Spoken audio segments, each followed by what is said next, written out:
Assalamualaikum warahmatullahi wabarakatuh. Salam sejahtera untuk kita semua. Apa kabar Sobat NCS? Bertemu kembali dalam program podcast NCS. Sebelumnya kami dari PT NCS mengucapkan minal aidin wal faizin, mohon maaf lahir dan batin. Kali ini kita sudah ditemani oleh Mas Adi Gunawan. Halo Mas Adi, apa kabar? Mas Agus, sehat selalu Mas. Sehat selalu ya, luar biasa. Kita akan sharing-sharing nih bareng Mas Adi sebagai seorang CRM PT NCS. Sebagai seorang marketing, Mas Adi akan memberikan pengalamannya kepada kita. Tapi pertanyaan kita semua adalah, ini banyak mainan Mas Adi ya, banyak Hot Wheels di sini. Nah itu. Apa kira-kira nih Mas Adi hubungannya antara passion Mas Adi sebagai seorang marketing dengan hobi sebagai pengoleksi Hot Wheels? Silakan Mas Adi. Betul Mas Agus. Pasti bertanya-tanya kan? Iya. Bingung juga semua ini penonton YouTube yang ada semua ini. Pasti ini kok mainan apa hubungannya ya? Iya, apa hubungannya dengan mainan dengan marketing? Nah, itu kita cari tahu nih kolerasinya nih. Siap. Jadi di sini saya akan membocorkan rahasia-rahasia bagaimana kita bisa tangguh sebagai seorang sales. Bagaimana hobi saya di dunia diecast ini bisa menginspirasi saya sebagai dunia sales sehingga saya bisa tough, bisa kuat dan bisa punya mental yang cukup baik di dunia sales.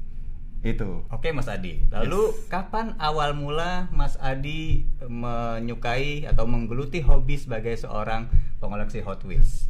Terima kasih Mas Agus. Ngomong Mas Agus sendiri, hobinya apa? Suka koleksi mainan nggak? Kalau saya koleksinya bukan mainan Mas Adi, saya koleksi hunting-hunting buku. Oh buku ya? Ya betul. Buku lawas tentunya ya, buku-buku yang udah terbitan tahun-tahun dulu ya? Ya, terbitan-terbitan tahun-tahun lama, tahun 1960-an yang memang sudah tidak ada lagi di toko buku Gramedia, seperti itu. Berarti hampir sama dengan saya. Ya, pengoleksi ini ya, item-item unik gitu ya istilahnya. Item unik, item yang rare, item yang udah cukup langka, semacam itu. Termasuk Hot Wheels juga ini memang sudah jarang diproduksi Mas Adi ya? Ada beberapa item yang sudah jarang diproduksi dan dia harga juga cukup tinggi. Wow. Oke, silakan, kami pengen dengar ceritanya Mas Adi. Siap. Jadi gini Mas Agus, kebetulan saya koleksi kenal dunia Hot Wheels ini udah sejak dari 10 tahun yang lalu. Itu pun juga secara tidak sengaja. Jadi waktu itu saya dengan istri saya mendatangi salah satu pusat perbelanjaan. Nah di situ saya melihat dan istri saya melihat kok ada mainan semacam kayak track set yang Hot Wheels, ada tracknya. Di situ istri saya bilang, wah ini coba kayak bagus nih kalau untuk taruh di rumah kan, bisa buat mainan untuk anak-anak juga semuanya.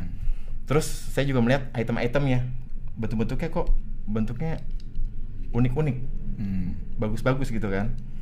Terus di situ saya tanya ke si SPG tokonya, Mbak, ini Hot Wheels ini mainannya seperti apa sih? Oh Mas, kalau ini untuk mainannya Pak, biasanya seringnya dilombakan. Ada juga. Oh, ada kompetisinya juga Mas Adi? Ada kompetisinya juga, biasanya bisa dipakai untuk balap. Terus yang kedua juga bisa sebagai untuk disimpan, terutama untuk item-item yang dicari banyak kolektor. Nah di situ akhirnya saya mulai tertarik tuh. Akhirnya saya pertama kali beli, ada yang namanya waktu itu mobil VW, jenis VW, terus ada mobil jenis Ferrari, ada juga jenis mobil yang rail car, sport, semacam itu. Nah akhirnya setelah saya kenal Hot Wheels pertama kali itu, mulai saya keracunan. Jadi setiap kali saya hunting ke pusat perbelanjaan gitu ya, atau ke supermarket yang menjual mainan-mainan diecast Hot Wheels terutama ya brandnya, saya pasti tertarik untuk mengkoleksinya. Entah saya mencari item yang untuk bisa racer, untuk balapan, dan juga untuk saya simpan, semacam itu Mas Agus. Oh jadi item-item itu sendiri ada yang memang untuk collectible item, dan juga ada yang memang untuk kompetisi Mas Adi ya? Betul. Nah kebetulan saya memang suka dunia balap. Jadi semenjak pas Hot Wheels saya akhirnya gabung komunitas. Nah kebetulan komunitas diecast ini, khususnya Hot Wheels ini, dia menyelenggarakan salah satu event balapan Hot Wheels. Nah di situ saya mulai datang cari tahu mau mobil apa saja sih yang bisa digunakan untuk balapan. Nah, ternyata di dunia Hot Wheel balapan tersebut dia ada dua mekanisme, ada dua kelas. Ada kelas loop yang ada circle, lingkaran. Ada juga yang track lurus atau namanya drag. Mungkin kalau anak-anak racer nih yang para YouTuber atau para penonton YouTube menonton mungkin yang tahu racer pasti tahu lah loop atau drag seperti apa. Itu arenanya Mas Adi ya. Apa loop atau drag itu jenis arenanya ya? Arena balapnya, tracknya ya? Ya, jenis tracknya. Ya, jadi kalau untuk loop otomatis kita menggunakan amunisi yang mobil yang seperti ini contohnya.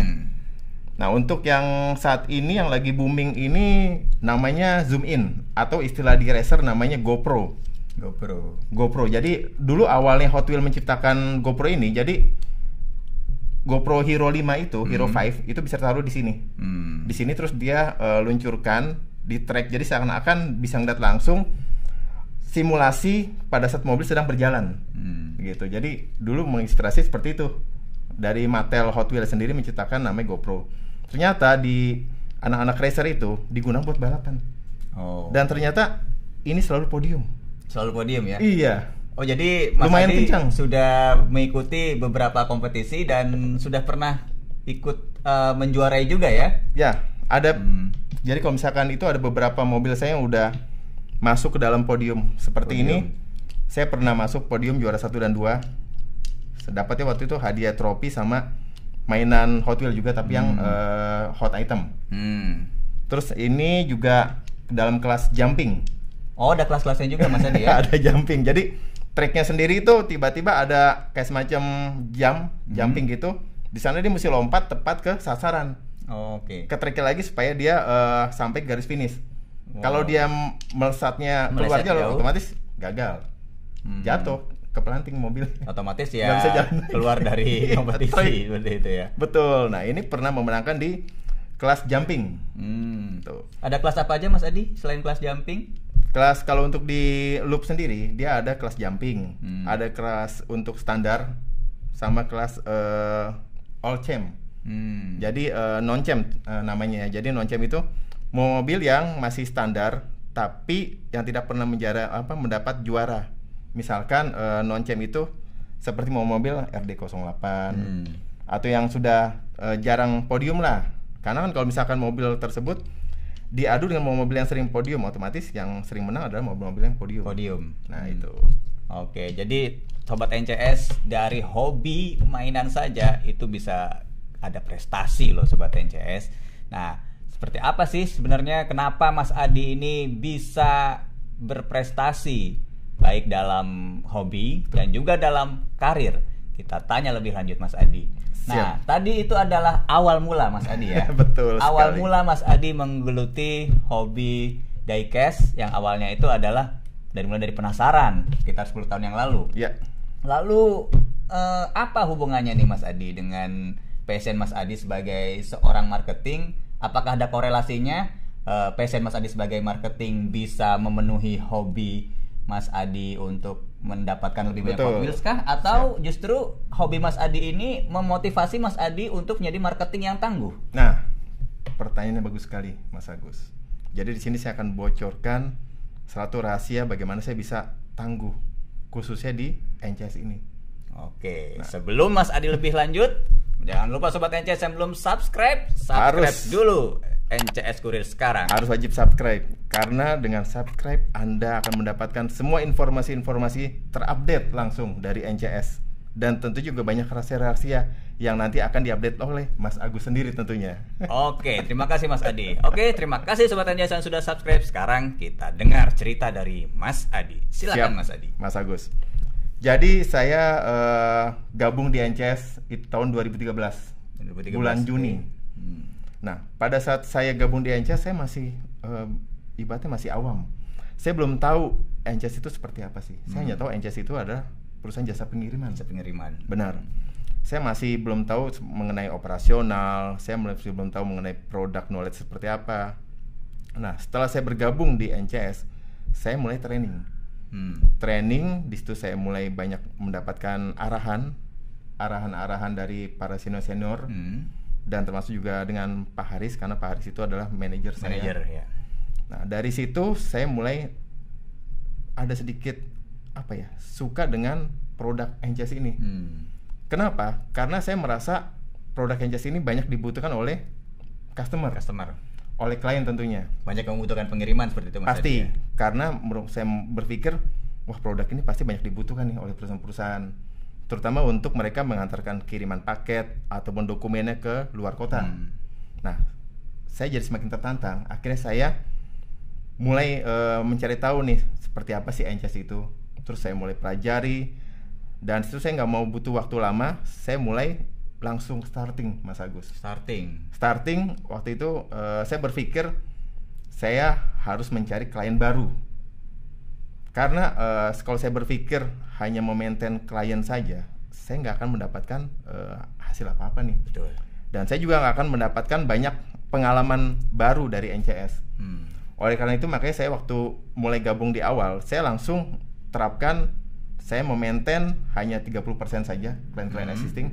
70% saya akan mulai dari titik nol, saya akan mencari customer baru yang belum pernah gabung di NCS. Akhirnya saya mulai follow up. Waktu itu saya mulai searching, googling database perusahaan, saya mulai telemarketing, satu persatu saya hubungi ke bagian customer service-nya, cari tahu bagian yang menangani ekspedisi jasa pengiriman dengan bagian GA atau bagian procurement-nya, semacam itu. Akhirnya setelah itu saya bisa dapat nomor kontak telepon, alamat email, dan 1-2 perusahaan akhirnya ada yang merespon. Waktu itu saya ingat pertama kali klien saya yang awal itu namanya Chandra Sakti Utama Leasing. Itu jadi sejarah hidup Mas Adi juga ya? Ya, betul. Chandra Sakti Utama Leasing, atau namanya CSUL Finance. Ya, sebagai klien pertama yang bergabung pertama kali ketika Mas Adi bergabung bersama NCS. Nah, itu saya senangnya, waduh, bener-bener. Padahal waktu itu dia kirimannya hanya dokumen. Tapi saya mulai seneng, kenapa? Pas begitu dia bilang, Pak, ini saya dapat penawaran dari Pak Adi nih.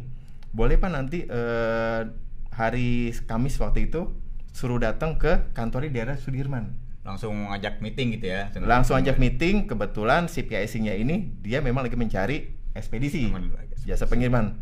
Wah, saya udah seneng banget tuh. Walaupun waktu itu saya berpikir masih mungkin kirimannya nggak gitu banyak ya. Tapi dari awal itu saya mulai terpacu.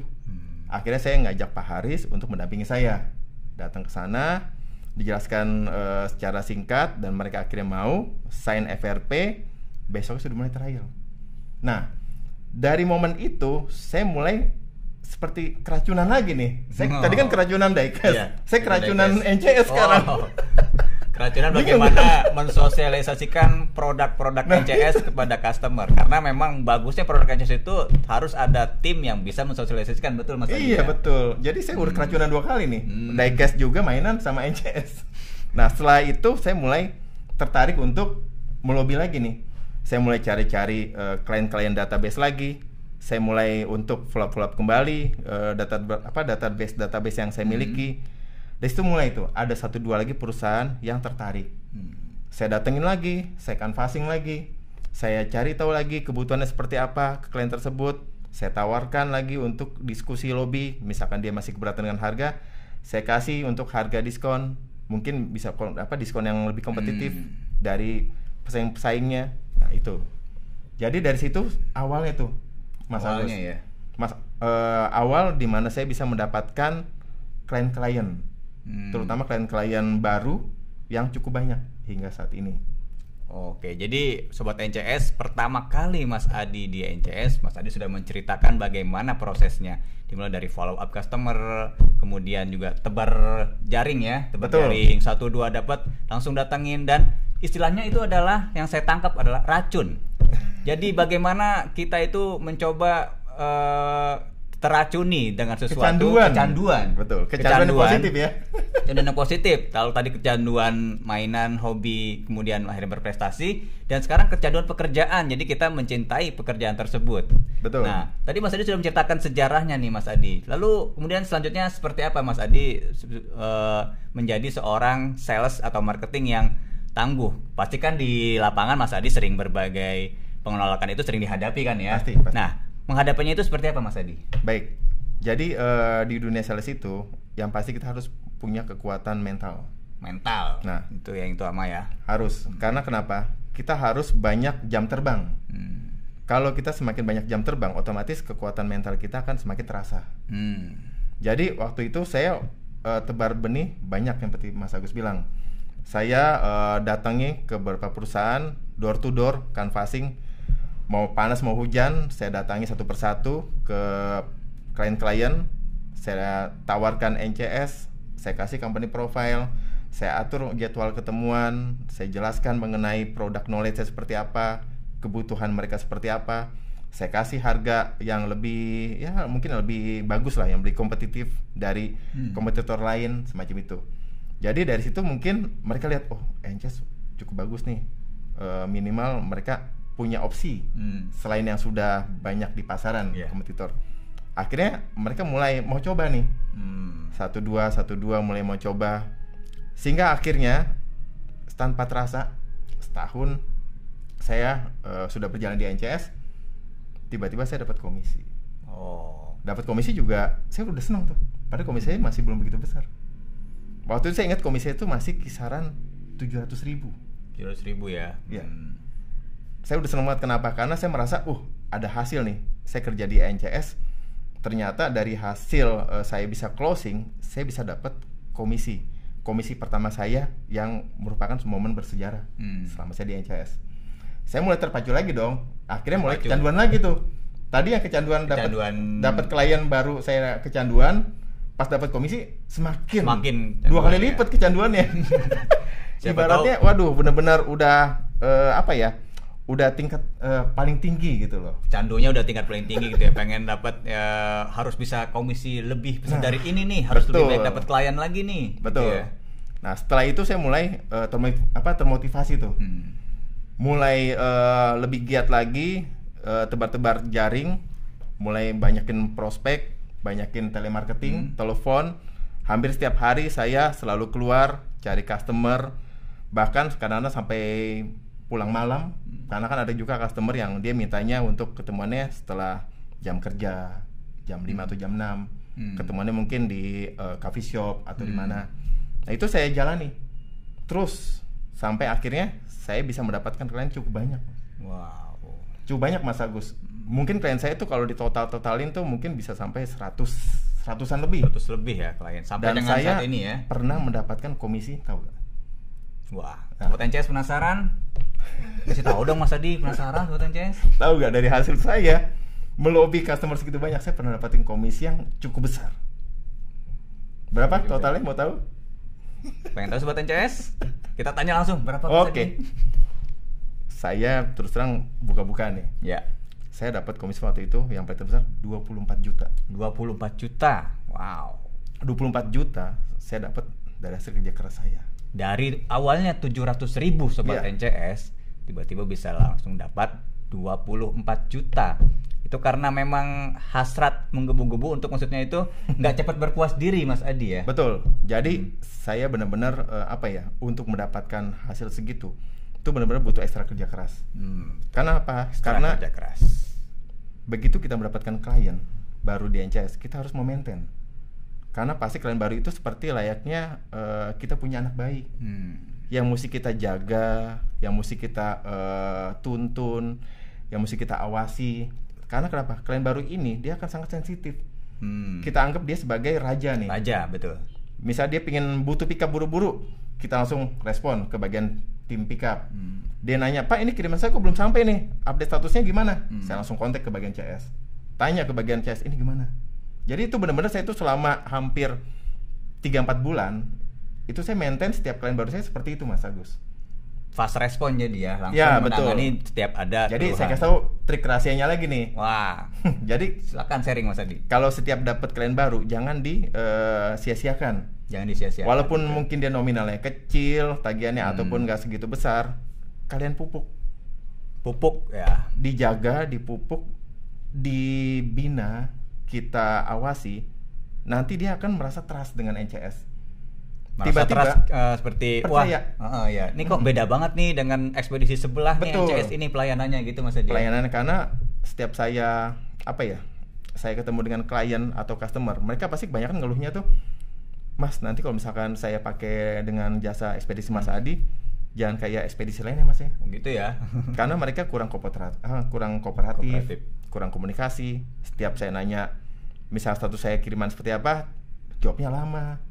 Atau kadang-kadang juga nggak direspon. Nah, itu kuncinya kenapa? Oh ya, akhirnya saya berarti mesti dapatkan hati customer. Dapatkan hati customer agar trust dengan produk kita gitu Mas Adi. Betul. Jadi kita mesti dapatkan hati customer. Bagaimana supaya customer itu menjadi percaya sama kita. Nah, mungkin pertanyaan Sobat NCS ada juga nih Mas Adi. Itu kan kalian Mas Adi kan banyak banget tuh ya, katakanlah ratusan, puluhan. Nah, bagaimana cara memaintenance customer yang banyak itu, yang setiap hari mungkin pertanyaannya atau requestnya beda-beda. Nah, gimana tuh manajemen itunya Mas Adi? Baik, jadi itu pasti saya akan buat daftar prioritas. Oh, ada prioritasnya ya? Ya, ada customer yang dia grade A itu berarti yang dia customernya cukup besar nih, tagihan invoice-nya. Ada customer grade B dan grade C. Saya lihat dulu, misalkan yang customer yang grade A ini, dia urgent nih, dia butuh cepat, saya langsung eskalasi. Nah, ada juga permintaan dari grade B nih, dia minta ada kliennya juga seperti apa ya, saya berusaha untuk bantu juga untuk cari. Jadi saya berusaha sebisa mungkin supaya semua customer saya yang menanyakan mengenai pengiriman atau dia komplain atau apa, berusaha untuk supaya saya bisa mengakomodir. Minimal saya merespon dulu ya. Iya. Termasuk mungkin customer yang grade C sekalipun itu tetap akan terlayani ya, tentu Mas Adi. Harus. Karena kenapa? Customer grade C ini itu kalau kita yang tadi saya bilang, kalau kita bina, kita maintain, bisa juga dia ternyata punya peluang besar untuk tumbuh gitu. Untuk tumbuh. Bisnisnya untuk tumbuh. Betul. Dan pengirimannya juga akan naik gitu Mas Adi. Betul sekali. Jadi saya tidak membeda-bedakan customer. Yang saya bedakan hanya grade prioritasnya aja, supaya saya bisa ambil eskalasi lebih cepat, atau saya bisa untuk hold dulu sambil saya respon terlebih dahulu, semacam itu. Oke. Nah, jadi dari giroh atau perjuangan Mas Adi sebagai seorang marketing yang akhirnya mendapatkan komisi cukup banyak ya, itu yang membuat Mas Adi berusaha untuk memenuhi hobi Mas Adi di mainan ini ya. Betul. Di diecast ini gitu ya. Karena jadi ada target, wah saya harus bisa memenuhi hobi saya nih, berbanyak koleksi lagi nih. Betul. Wah, ada barang langka nih. Betul. Itu berarti ada hasrat itu Mas Adi ya. Kenapa? Karena salah satunya hobi diecast ini motivasi diri saya. Karena terus terang, saya tuh suka dengan yang namanya kecepatan, speed. Mas Adi Saya suka speed, makanya saya ikut banyak dunia balap di Hot Wheels. Yang kedua, saya suka dengan yang namanya koleksi collectible item ya. Jadi bagaimana saya bisa mendapatkan koleksi yang benar-benar rare ini, atau langka ini? Saya mesti bisa mendapatkan income yang cukup besar. Iya. Hobi itu mahal Sobat NCS. Ini Betul. Mendapatkan barang-barang langka seperti ini duit dari mana Sobat NCS? Kalau bukan dari kita berusaha di pekerjaan kita. Dan kebetulan Mas Ari adalah seorang marketing, makanya menjadi marketing yang luar biasa. Betul. Beda dengan marketing biasa dan berjuang di atas rata-rata. Betul. Itu Mas Ari ya. Jadi hobi itu sebenarnya mahal. Dan tapi mahal itu juga menghasilkan juga Mas. Menghasilkan juga. Enggak sekedar cuma majang gerak ya. Enggak. Ada jadi, ikut kompetisi segala macam. Ada ikut kompetisi juga, saya bisa menang, dapat hadiah juga. Terus juga saya bisa mengumpulkan koleksi item yang cukup langka dan real seperti ini. Yang kalau misalkan saya mau lelang atau Lego aja, itu nilai bisa puluhan juta Mas. Bisa berlipat-lipat Mas Adi ya. Jadi bukan sekedar koleksi yang maksudnya itu nilainya nanti itu akan menyusut, tapi justru makin tinggi. Jadi bukan koleksi main-main juga ya. Bukan. Jadi kita punya hobi, tapi kita juga punya suatu gambaran juga nih, supaya hobi kita juga bisa menghasilkan juga. Bisa bisa menyelaraskan antara hobi dengan dunia pekerjaan saya. Menyelaraskan hobi dengan dunia pekerjaan. Jadi berarti untuk menjadi orang yang fight dalam pekerjaan kita harus punya tujuan, betul Mas Adi ya? Pasti harus, karena saya setiap bekerja dimanapun, apalagi di NCS ini, saya selalu punya tujuan. Tujuan saya adalah bagaimana saya bisa yang pertama memberikan hasil kepada NCS, meningkatkan omset kepada NCS terlebih dahulu untuk supaya bertumbuh. Karena saya pingin dengan adanya saya hadir di NCS, saya ingin NCS bisa bertumbuh. Karena saya pikir percuma aja kalau saya datang ke NCS tapi saya memberikan hasil apa-apa. Betul. Seperti nggak ada feedback. Nah, itu di awalnya saya berpikir seperti itu, Mas Agus. Oke. Saya pingin begitu datang ke NCS, saya pingin mengubah sejarah. Saya pingin bisa menjadi seseorang yang berarti nih buat NCS. Bisa meningkatkan bisa bertumbuh, bisa meningkatkan omset pendapatan buat NCS, dan juga bisa berbagi pada sesama. Luar biasa. Itu. Darah perusahaan, darahnya adalah sales, dan Betul. Mas Adi adalah salah satu orang yang bagaimana agar semakin banyak orang yang bekerja di NCS gitu, Mas Ya. Adi ya. Oke, jadi ketika yang pertama adalah tujuan Mas Adi adalah memberikan kontribusi kepada orang yang sudah memberikan rezeki kepada Mas Adi, yaitu Betul. NCS. Kemudian Mas Adi juga punya tujuan kedua pasti ya. Pasti. Kedua, ketiga, dan seterusnya. Pasti, Apa Mas itu Adi. Mas Adi? Silakan. Ya pasti saya pingin dari hasil kerja keras saya bisa menikmati dong, Menikmati. punya Oke. hasil. Nah, makanya saya berusaha tuh untuk dapetin komisi sebesar mungkin. Sebesar Bukan mungkin. hanya mengandalkan gaji bulanan saja, Oke. Mas Agus. Makanya bersyukur saya dari hasil tersebut, komisi tersebut, saya bisa punya kendaraan yang pasti. Saya bisa punya alat-alat elektronik yang cukup mahal, yang cukup canggih. Terus yang pasti saya bisa memuaskan hasrat saya, kecanduan saya terhadap diecast ini, hobi ini. Nah. Saya bisa memiliki koleksi-koleksi item yang saya dulu mungkin hanya bisa saya pandangi, yang saya belum belum mampu membelinya. Tapi semenjak saya punya pendapatan yang lebih, saya bisa punya koleksi-koleksi yang akhirnya bisa saya miliki. Itu Mas ya Agus. Mas Adi ya. Dan Sobat NCS berarti benar, semua yang ada di depan Sobat NCS ini adalah hasil dari target dan keringat Mas Adi yang ingin memberikan sesuatu yang terbaik kepada NCS dan untuk memberikan kepuasan terhadap mimpi-mimpi Mas Adi sendiri. Betul. Jadi Sobat NCS dimanapun berada dan Sobat Sales seluruh Indonesia, kuncinya adalah apa Mas Adi sebagai seorang sales? Yang penting pokoknya jangan pernah takut yang namanya kita tuh bekerja di dunia sales. Karena dunia sales itu bukan menjadi momok yang menakutkan lagi, tapi sudah merupakan suatu pekerjaan yang bisa menghasilkan income yang cukup besar, income yang tidak terbatas nilainya. Bagaimana cara kita bisa melakukan sebagai seorang sales itu dan mengikuti rule-nya semuanya gitu. Oke, itu jadi buat sobat sales di seluruh Indonesia, baik di NCS maupun di perusahaan manapun, intinya jadi seorang sales adalah jangan menyerah. Betul. Ditolak sekali, jangan menyerah. Betul. Jangan jiper, jangan baper, terus berjuang seperti Mas Adi, tebar benih terus, tebar jaring terus. Betul. Maka klien akan mengikuti dengan sendirinya. Sip. Oke.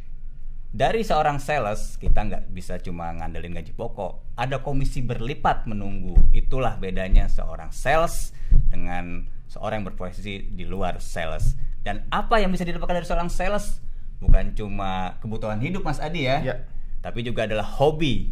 Dan hobi nggak main-main Sobat NCS. Hobi mahal seperti ini seorang sales bisa memenuhinya. Betul. Hobi Sobat NCS apa hobinya? Apapun itu, Sobat NCS selama sebagai seorang sales, insya Allah akan terpenuhi. Oke Mas Adi, Sip. terima kasih atas sharingnya. Semangat terus menjadi seorang sales.